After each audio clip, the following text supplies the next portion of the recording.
Hi everybody and welcome back to my YouTube channel. I've been at the new house for just about a month and a lot has happened since the initial move. So I thought it would be good to give you a really quick update of what happened, and then also I wanted to address a lot of the questions or comments you guys had in relation to the move. So let's get started.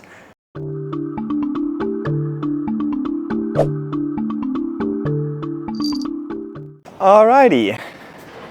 It's another nice hot day in Sydney. We've had heat waves. We've had 41 degrees, 39, 36 and so on. Not necessarily the ideal weather for all of my plants to get used to their new environment, but I suppose I can't control that, right?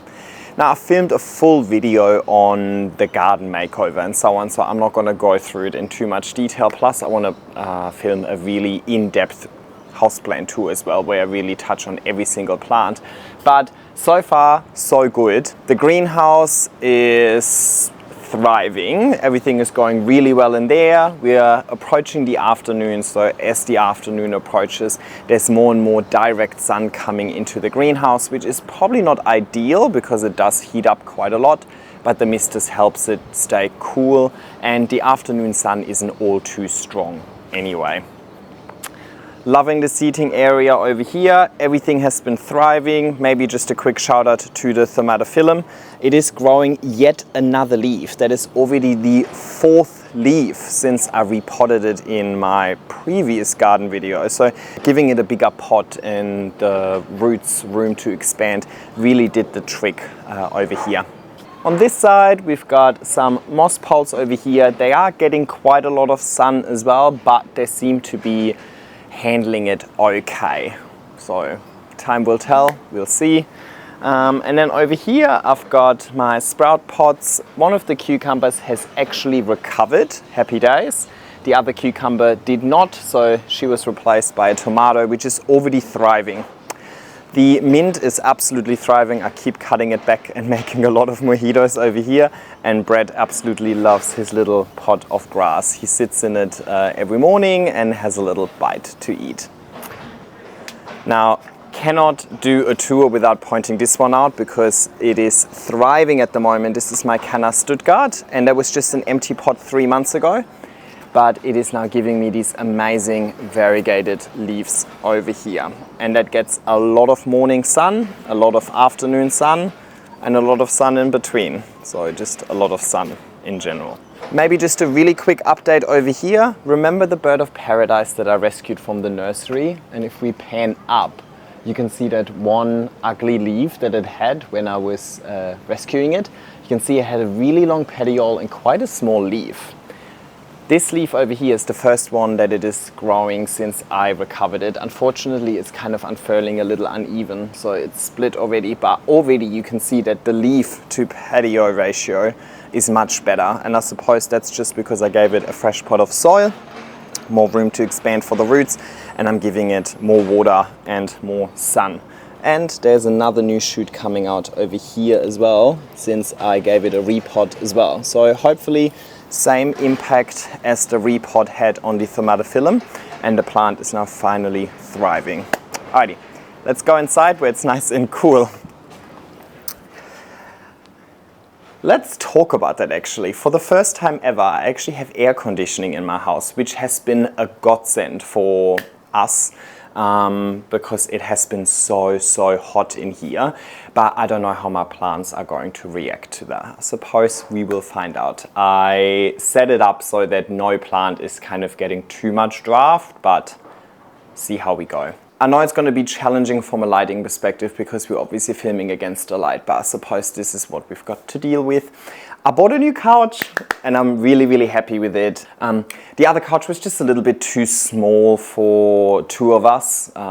It was really a couch that I bought when I lived by myself. And this couch with the light texture just brings so much more brightness into the room. So I think that was such a good decision. Definitely my style has evolved over the last 4 or 5 years, where I used to love a lot of black and dark, and now everything is white. see how we go. Alrighty, then in this corner over here, I initially had some really tall moss poles here, but they were taking up all of the light, kind of closing off the room a little bit. So I now have my Discoria discolor in the corner over there, and you can see she is just going nuts. She wants to attach to everything she can find, and I kind of just let her go wild. Then I've got my banana over here, loving it. My ring of fire over here, and then the oxalis over here as well. So kind of like a little like purple, red, burgundy corner, if that makes sense. The other side is my big Adansonii. She is definitely too tall for this place, so she needs a chop. Also don't think this corner is necessarily enough light for it, but that's what I've got to offer. I do think that this place is much darker inside than any of my previous places, but it definitely makes up with the amazing outdoor area. Got my Thai constellation down here as well, and they're supported by a Soltec grow light. Alrighty, let's keep moving through. It's Christmas! So I got my little Christmas tree. I'm really proud of this. It only cost me $30 in 2016, and I've used it every year since. So I feel like, I don't know how many years that is, but it equates to literally like $5 per Christmas. How good is that? And these days, like, these Christmas trees are so expensive. I just bought it after Christmas in 2016. $30, nothing costs $30 these days. You can't even have a meal for $30, so that was a good find. Alrighty, then over here, and we're gonna have the same issue again with the backlight, but this is kind of like my dining room area. Got the El Salvador here. It's supported by a Soltec light that I kind of hung up here. Looks a bit odd, but it is what it is. And then over here, I've got my big variegated Monstera, which also really desperately needs a chop. The centerpiece on the table is my Cuprea, because she just looks good from every angle. If you don't see the front of the leaf, you see the beautiful back sides of the leaf, so there's always something nice to look at, no matter how you look at this table, if that makes sense. Alrighty, let's move through. This is my plant room, yay! Really love this plant room. I think it makes my velvet plants look so good. Yeah. Definitely need to do something with this glorious. It's just so big, I cannot move it anymore. So it's desperate for a chop, but kind of works at the moment the way that it is. And then over here on my desk, and I filmed something just earlier and I struggled again with the backlight, but I have my Verrucosum and my El Choco over here because they have nice backsides. So even though I'm facing the back of the moss pole, which isn't necessarily the most aesthetically pleasing because the backside of the leaves in themselves are really nice, I still have something nice to look at. And of course, my IKEA cabinet with all of my smaller plants in here. Really, really happy with that at the moment as well. But need to do a bunch of repotting in there and update you guys on the new lights that I put in there and so on. So there's more smaller in-depth videos coming on all of that. It's a small room. You've already seen it all, so let's go. Just in the hallway over here, again, I've got my mother forest. Lots of you ask about this pole with integrated lights when I did my last moving vlog. And I'll link a video about this whole thing where I set it up and review it in depth and so on. I'll link that video in the description in case you're interested. It's called The Forest by Mother. Mother is the grow light company that I use, the tall, lengthy ones. Alright, there's one more room I want to show you. Alrighty, this is my bedroom and a couple of things over here as well. Lots of you ask about this rug. It's my friend from uni made this rug for me specifically. I sent her one of my Verrucosum photos and she did that one for me. Well, I paid her for it, but it's a custom, right? Really, really love that, and I think it's so much nicer than like a generic throw to put on your bed. And I'll link her Instagram down in the description as well. Alrighty, and then over here, I kind of really like keeping the plants in my bedroom to a minimum. I don't spend much time over here, specifically now that it's upstairs. I feel like there's this very distinct like like separation between sleeping and living. So I only come here for sleeping, so I just thought I'll keep my anthuriums in here because I don't air condition this room despite having an aircon. I don't really use it. So it's a bit warmer up here and a little more humid as well, because air conditioning definitely just kills the humidity. I mean, what is it right now? Those are the temperatures and the humidity, 27 degrees Celsius and 61, and that's with the window open. So that's just the natural humidity we've got in Sydney at the moment. Isn't always like that. I think when I first moved in, the first week after I moved was just rain, like non-stop. The humidity was over 80%. But we've also had days with 30% humidity, and I just regulate it by opening and closing the window. Anyway, a couple of things I want to show you over here. New crystallinum leaf over here, and look how beautiful that sheen is on that. And new queen leaf over here. She has been inflating over the last week or so, and she's still very soft, so I think she still has a bit of inflating to do, and you can just see how big she's already is, kind of becoming a little fatter. This one was the latest leaf, so I reckon it's definitely gonna supersede that leaf in size. Really, really exciting. What else do I have? This is my crazy rubbish, also getting a new leaf. So crazy rubbish is a offspring of this one. I pollinated this one with itself, gave me this. And this one has grown its first decent sized leaf over here. I think AJ gave this one to me for Christmas last year. And it's like, last year or maybe, last year. That made me real. Last year Christmas I was still in my old house. I moved twice since last Christmas. Jeez, oh my god.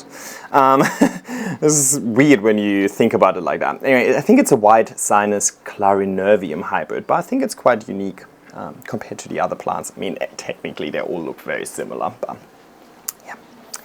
Alrighty, quite hot over here. So let's go downstairs again and let's talk about all things moving and all of the questions you've had. And you know, a lot of you were really angry at my landlord, so let's address that. Alrighty, I thought I'll just get myself comfortable over here. You guys know I'm a busy man. I like to use my time efficiently.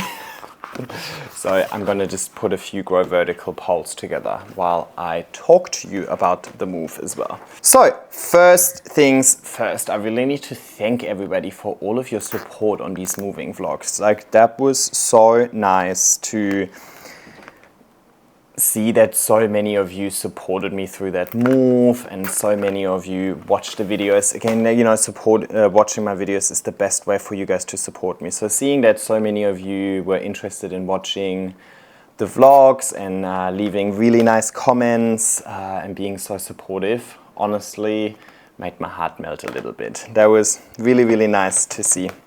And then obviously having Tim and AJ and my roommate and my housemate Hafa here to support me through it as well. Ended up making this whole journey not as terrible as I initially thought it might be. Obviously we also got pretty lucky with finding the place so early and so on, so everything went pretty smoothly. So I really can't complain, but it wasn't necessarily what I really wanted to do. Thank you so much to everybody who watched my videos, left a comment, liked it and so on. On that note, a few of you have asked why I don't open a GoFundMe so that people can help me fund my move, help you know, pay for removal lists and so on. And honestly, that is super nice of everybody to offer. But honestly, I would feel ridiculous if I open a GoFundMe so you guys can fund my move. Like, I think there's people in much worse situations than me who could actually use funds or donations so much better, specifically with the cost of living crisis and so on. There's people that are struggling to put food on the table for their family. I would much rather have my audience support them instead of donating money to me so I can move my plants. This entire plant hobby is a luxury in itself. So if I can't afford that hobby based on my own income, then it's probably nothing I should pursue in the first place. But I really appreciate the offer, and I appreciate that people want to support me. The best way for you guys to support me is just watch my videos. That's where I, as Sydney plant guy, make most of my revenue from, and get kind of compensated for the time and effort that I put into this channel. Is just YouTube ads, and I feel really comfortable with that, because ultimately that is money that comes from larger corporations that don't need that money. Let's get into the controversial parts, the me being kicked out. Now, I wasn't technically kicked out. My lease just wasn't renewed. So in Australia, or let's talk Sydney, I don't know, I can't speak for all of Australia, but I suppose in the major cities it would probably be really similar. In Sydney, when you're renting, you are most likely gonna get a 12-month contract. I've even had 6-month contracts before, but that was when I was like a student and so on, so it didn't really matter. I had like a backpack. It's not that hard to move. So usually you get 12 months contracts, and that 12 months just gives you an opportunity to kind of see if you like the place, and it gives the landlord an opportunity to see if they like you as a renter. And then usually after that 12 months, you would get your lease extended or not. Now, let's just talk most recent history, not when I was a student. I lived in a share house, and I lived there for 4.5 years. So I was on the lease, and we just kind of rented out the 3rd bedroom to somebody else. I lived there for 4.5 years, and we cancelled the lease after 4.5 years because they put up the rent, and we were just like, actually, this is not really working out. Anyway, there was a lot of personal reasons as to why we moved on, but that's when I then decided to live by myself as well. That place that I then got for myself, that's probably the place that most of you know, because that's kind of where I started my YouTube channel. And I lived there for 2 years. So I had a 12-month lease, and then they renewed it once. And then the second time when I asked for renewal, that's when the owner said that I'm gonna move back in. That was an end of lease termination, so I knew that the lease was gonna run out. I was just hoping for them to extend it, and when they didn't extend it, that's when they then gave me the termination, and hence only 30 days. That was not the most recent move, that was the one before. Now, because I only had a 30-day notice, and based on me, if you've watched my vlogs, you know how competitive and how hard it is to get a rental in Sydney. You don't have the luxury to be like, oh, I would love to get this place, but only if you have something more than 12 months to offer. Because it's just not going to happen. If you don't accept the 12-month contract, somebody else will. So I had to choose the place based, I chose the place that I like, not necessarily based on the length of the lease. I chose it based on, well, which place even accepts me in the first place. As a renter, you're just not in a position of having any power. So you just got to take compromises. Now, it was quite unfortunate that they decided to move back in. But fortunately enough, we started the process a little bit earlier. So I initiated the contact and said, hey, is this lease going to be renewed at the end of Feb when my 12 months contract runs out? And then they came back to me saying, no. And that's when I decided to just initiate the new moving thingy kind of immediately, because why not? I don't want to put myself in a position again where I'm so short on time that I just need to settle for something that I potentially won't like. Plus, my mom is coming in Feb, so I don't want to move in Feb. So I just initiated the process straight away. And when you look for houses, these houses are empty, and they want somebody to move in immediately. So I then broke the lease after 4 months instead of waiting out the full 12, because I would literally have to pay rent in both, but why would I need to do that? They were actually kind enough to not charge me a fee for breaking the lease at month 8 instead of 12. So they didn't do anything illegal. They didn't do anything terrible or whatever. That is literally just the system. That is how the system works. Yes, is the system broken? Probably.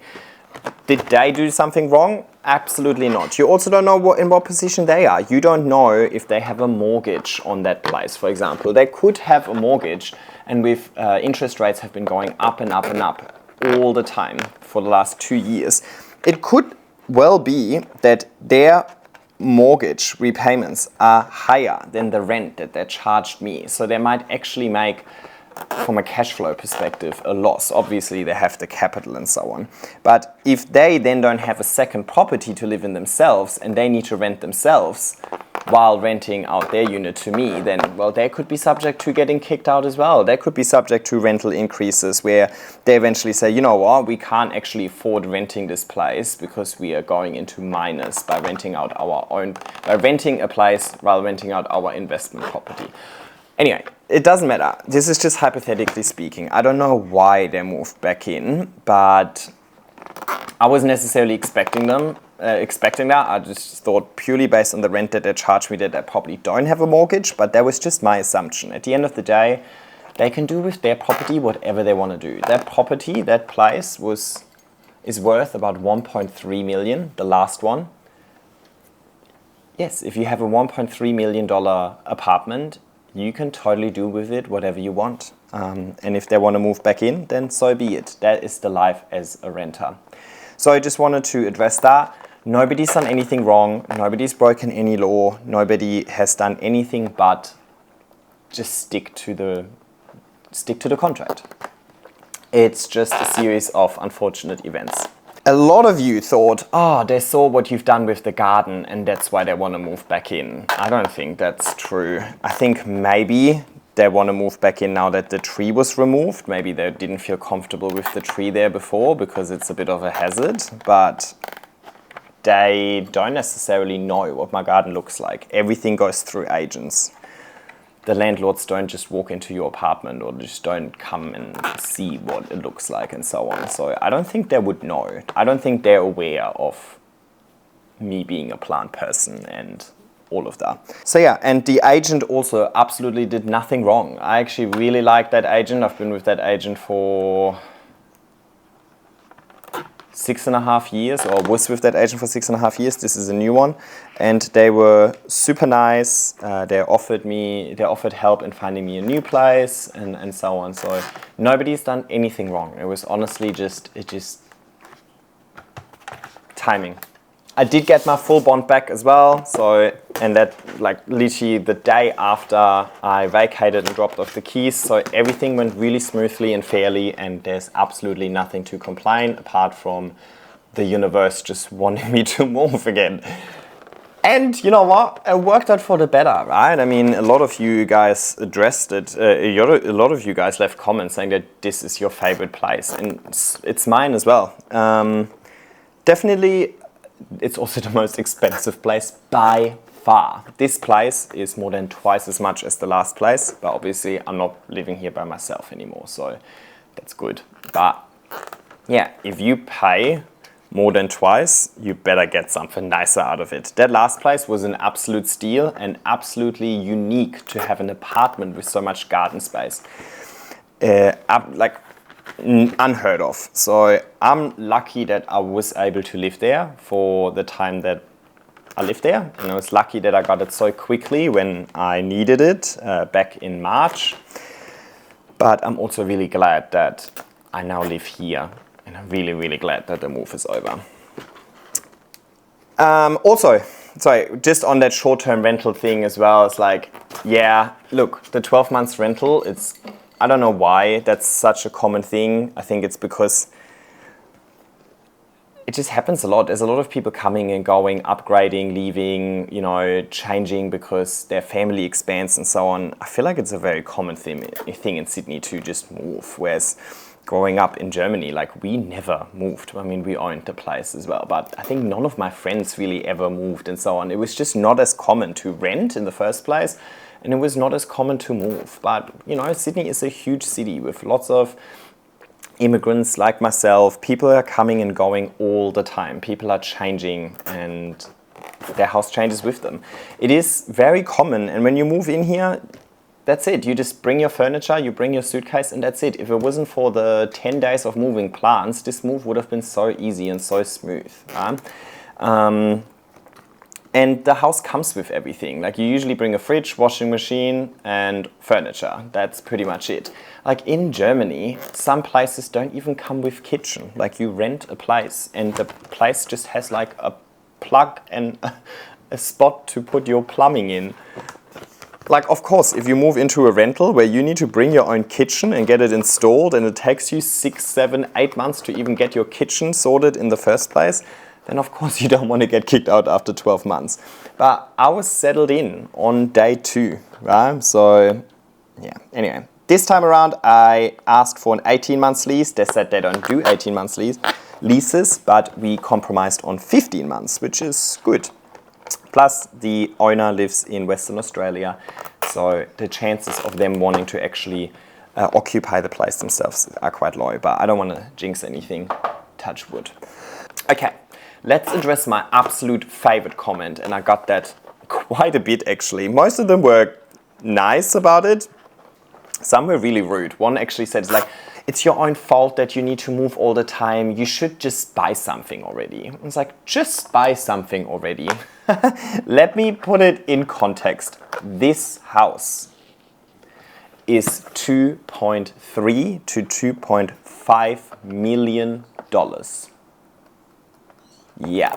You all better watch the full video if you ever want me to buy something. Look, I have 2 jobs. I do this and I have a full-time corporate job, and I'm doing okay in that corporate job as well. I've had a few promotions over the last few years and so on. You guys know I don't like the money talk, let's say, but I definitely earn more than the average as well as the medium household in Australia. So I'm not doing all too poorly for myself, but come on, I have 2 jobs. I never fucking stop, right? So you'd hope so that if you kind of hustle hard, that you make at least enough money to be able to rent somewhere. But I am in absolutely no position to even just put money down for a deposit and then have a lifelong mortgage.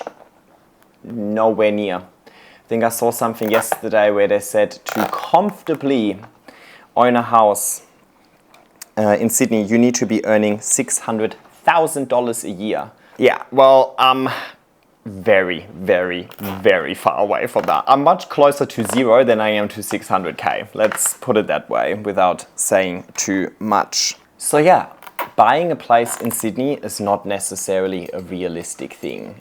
If I want to live the lifestyle that I want to live, yes, I could go further west, so further away from the city center, further away from the beaches, further away from the ocean, and buy a fairly affordable place over there. But basically what they do over there is they just take like a piece of bush, they just completely get rid of all of the plants, and then they build like these concrete jungles there where it's just like you get to choose 1 out of 3 houses and it's just concrete, concrete, concrete. Those places go definitely over 40 degrees in summer because there's just no shade, there's no nature, there's just concrete. It heats up like crazy and you're in the middle of nowhere.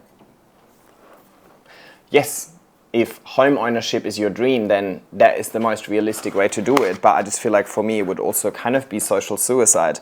Like, what would I do there? Just talk to my plants all the time, non-stop? Like, the humidity out there would be stupid as well. Look, if that is what you want to do, and for example, if somebody has children and it's really important that, you have stability for your children, and maybe, the children don't have to switch schools because you're moving every year and you just need space for the children to play and so on, that is totally something I would do, but I don't have any of that. So to me, that is just not really an option. I feel like it would actually just make me so miserable that that is not part of my dream, right? I much rather than rent. And for the record, I wasn't complaining about having to rent. Yes, I much rather spend my money on a mortgage than I would spend it on just giving my money to somebody else. But at the end of the day, I acknowledge that that is the system. I acknowledge that that is the way that things are done in Sydney. And ultimately, I live here by choice. Nobody forced me to live here. I want to live here. So I'm just going to live with the consequences of living here, which is paying an absorbent amount in rent. But I love it. I don't go on holidays much, which definitely helps in keeping on top of the plants. But I am happy to spend majority of my income on rent because I spend so much time at home. It's worth it for me to live somewhere where I feel really comfortable, where I enjoy being home. I love inviting people over. I don't like going out that much, right? I enjoy having people come over, but you need to live around the people that you love to be able to invite them. I know that those people wouldn't necessarily come visit me if I live in the middle of fucking nowhere. Every now and then, but it wouldn't be like right now. I live 300 meters away from Timmy. He just walked over, filmed a little intro with the gimbal for us, and I gave him a coffee in return. Done, right? That is the sort of lifestyle I want to have. I want to have like my really important friends really close by. I already live so far away from my family and where I grew up. I then don't want to live even further away. Also, when anybody from Germany ever comes to visit, like they all come to visit and stay in Sydney. I've had so many friends from overseas visited me, stay with me over the 11 years that I lived in Australia now. And yeah, they wouldn't come and visit if I live in the middle of bloody nowhere. Right? Again, each to their own. I definitely see myself eventually living like somewhere more country with a little bit more space. But eventually, I'm only 30. I don't have all too much time today anyway. I'm gonna go play tennis later. I'm excited. Anyway, where was I? Yeah, I feel like also moving really far away would really kill any sort of chances of furthering my corporate career potentially. I work from home, but being in Sydney is still giving you better opportunities, in my opinion. I could be wrong. I don't know. Anyway, long story short, I love living in Sydney. And living in Sydney comes with crazy rental pricing. And being a renter comes with absolutely no powers. And that's okay. I acknowledge that that's what it is. And it is by choice, not because I have to. It's in my power to change anything about it, and I will change something about it if it ever bothers me too much. But yeah, I feel like those people that left a comment saying, why don't you just buy something, either are kind of unaware how ridiculously expensive Sydney is, or they might think I make a killing with this. I don't know. Guys, honestly, the income from my YouTube channel does not cover my rent. I would very much struggle if I wouldn't have my full-time corporate job as well. So please watch my videos. But yeah, it's not just about money, it's about, you know, the joy that it brings me as well. But it is great having this sort of side hustle to supplement my income, so that when it comes to these moments like I was just in, where, you know, I'm basically being kicked out and I need to look for a new place, it gives me the ability to offer more money on a property that I really like to live in to increase my chances of getting it. And this is exactly what happened over here. Because I know that I can make money through my side hustle, I was in a position to say, you know what, I'll put an extra $50 on, I'll offer an extra $50 a week in rent, because if I get this place with this nice outdoor area and so on, I can keep going with my side hustle and keep being Sydney plant guy, and my plants can keep being happy, and I'll actually make that money back. So I'm really grateful to be in that position. I know not everybody is in that position where they have two incomes. But yeah, obviously 2 incomes also means having to work twice as hard. So again, by choice. I love doing this, and I think everything worked out quite well. I just wanted to address people's comments. Some people also said, why would you live with somebody else after living by yourself? Isn't that going to be really hard? Why don't you spend a little more and live by yourself? I kind of addressed this already. Spend a little more is actually twice as much. Again, it is completely unrealistic to find a house with a garden and live there by yourself unless you're willing to pay twice as much rent as you would in an apartment. So that wasn't really an option. And I actually have been loving living with my friend Hafa. She is honestly such a champion. I love her. I mean, I've already loved her before I lived with her, but I love her even more now. She's like family to me over here. So to me, it is not like I'm living with a stranger or something like that. I'm literally living with my family over here. And Tim is like family to me as well. And like he lives 300 meters down the road. So I feel very at home here straight away. Of course, the plants and bread help as well. But I really don't mind living with somebody else. I think we're also both old enough and mature enough that this is not like this is not like my share house when I was 20, you know? This is very different. And it's been really nice. And there's also other positives about it. If I want to go on a holiday, I have somebody else to take care of the house, the plants, bread, you know? It's not all just relying on me. And there will be some cost savings as well when it comes to electricity, gas, and so on, right? So that's good. But yeah, we've been having a really good time together. Really enjoyed living with somebody. I feel like I'm so not productive since I live with somebody else, because we're having chats and, you know, we sit down, we watch TV and we have fun and we have a drink and so on. Whereas before, I'm always like just trying to be productive. And obviously if you live by yourself, there's less distractions. So yeah, I felt really unproductive recently, but then also I just done a massive move. I don't need to always be productive. I can also just sit back and enjoy it a little bit, right? But I think that's just in my nature. I always want to do more and like achieve more, and like I set myself really unrealistic goals and so on. And I have really high expectations on me, which can be super, super nerve-wracking, because I'm just always panicking and I'm always stressing a little bit. You guys have commented a lot about my positive attitude. Yes, I definitely think I take it with, I think I take it positively, and I definitely have a positive attitude, but internally I'm very stressed about everything and I'm very perfectionistic.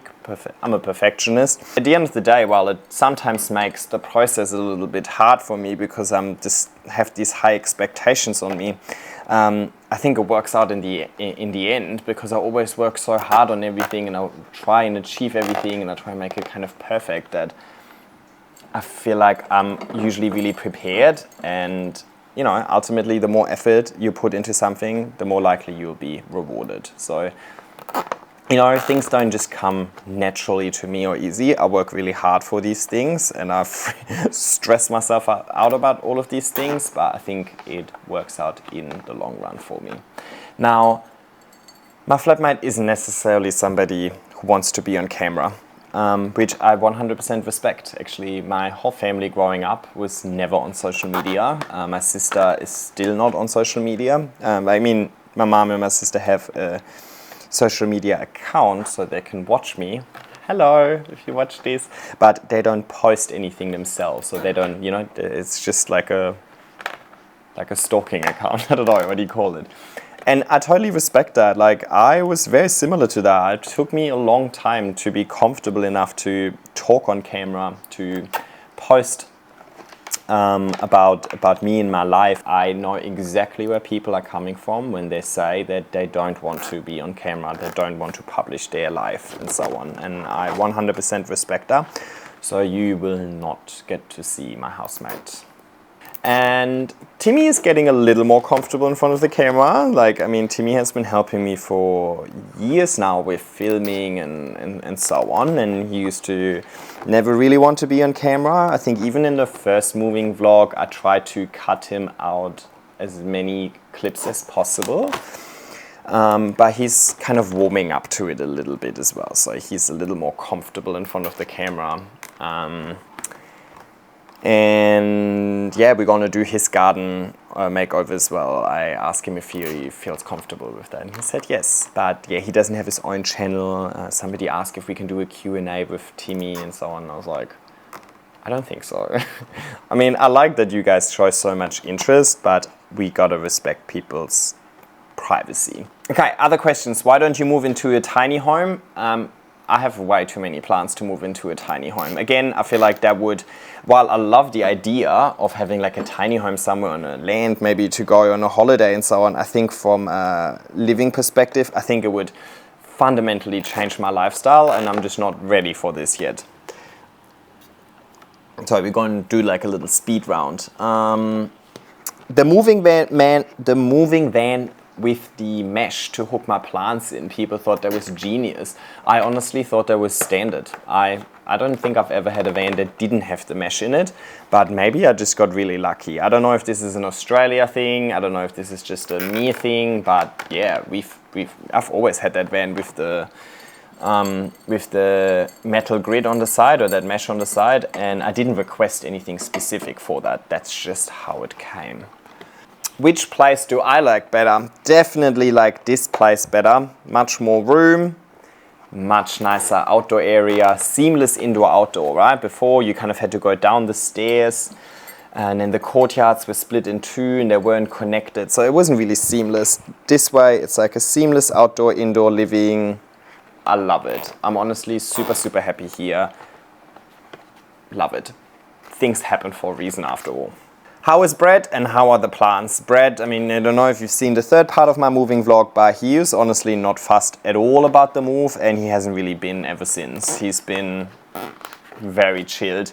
He loves Hafa. Hafa knows him since he's a baby. Like, Hafa lived with me already when we adopted him back in the first share house. So he knows Hafa. Hafa looked after him when I was in Germany on holidays and so on. So they're very comfortable with each other. He's very comfortable with, I don't know if you can see him. He sleeps under the table right there at the moment. It's a hot day, so he just stays in the aircon. He's explored the garden. We have so much wildlife in the garden. The other day we had a bush turkey fly through the window, sat on the couch. Brad obviously went nuts, but don't worry, no casualties. Everybody survived. We have rats in the garden, we have possums in the garden, we have birds in the garden, so he's obviously really excited, but I don't want him to kill any of them, so he goes there just supervised, but he's, yeah, I mean, they are more active during the night and I only let him out during the day. So far, no concerns, no issues, but it's definitely, he feels really at home over here. How are the plants? Probably early days. I've actually seen quite a lot of growth. I suppose that's also because it is summer now. It's been really, really hot though, and the sun has been really intense. Doesn't bother the plants indoors, but the outdoor plants, see how they cope with the increased sun exposure. Things in the greenhouse are thriving. So overall, I think everything has survived quite well. I've definitely seen a few yellow leaves here and there, but that's to be expected just because the conditions have changed so much. But I think better than expected. I can't really complain. Oh, that was already it. I think we've gone through all of the questions. I mean, there weren't necessarily direct questions. A lot of them were also just common themes I kind of filtered out of the comment section, if that makes sense. But I thought I elaborate on it a little bit. I think I've replied to every comment, or I'm trying to reply to every comment. I'm a little bit behind, but if I haven't responded to your comment, I'm really sorry. I must have missed it somewhere, but I try and respond, or at least like every comment, because, well, if you go through the effort of leaving one, I think I should go through the effort of replying. Yeah, alrighty, let's just do this, one sec. Alrighty, I'm running late for tennis, so I better wrap it up over here and get my sporty gear on. And I have one more week of work to do, and then I'm on Christmas break for a couple of weeks, so then I can film a lot more and get on top of all of the repotting and all of the stuff that I kind of had to put on the back burner because of the move. So hopefully there's a lot of content coming your way, including a full houseplant tour. I want to show you every single nook of this house, and I want to show you every single plant. But I think if I wait another couple of weeks, we'll see the results of the move a little bit better, or like we can assess whether or not the plants have settled into the new place okay. I mean, I've moved a lot of these plants around a lot already. I think this is already the 5th arrangement just in the living room. But I think I'm happy now. I don't know. I only changed it yesterday, so give me a little bit of time to assess. Anyway, I really need to stop talking. Again, thank you so much for coming along the entire journey and for supporting me throughout. And yeah, I'll see you next time. Bye.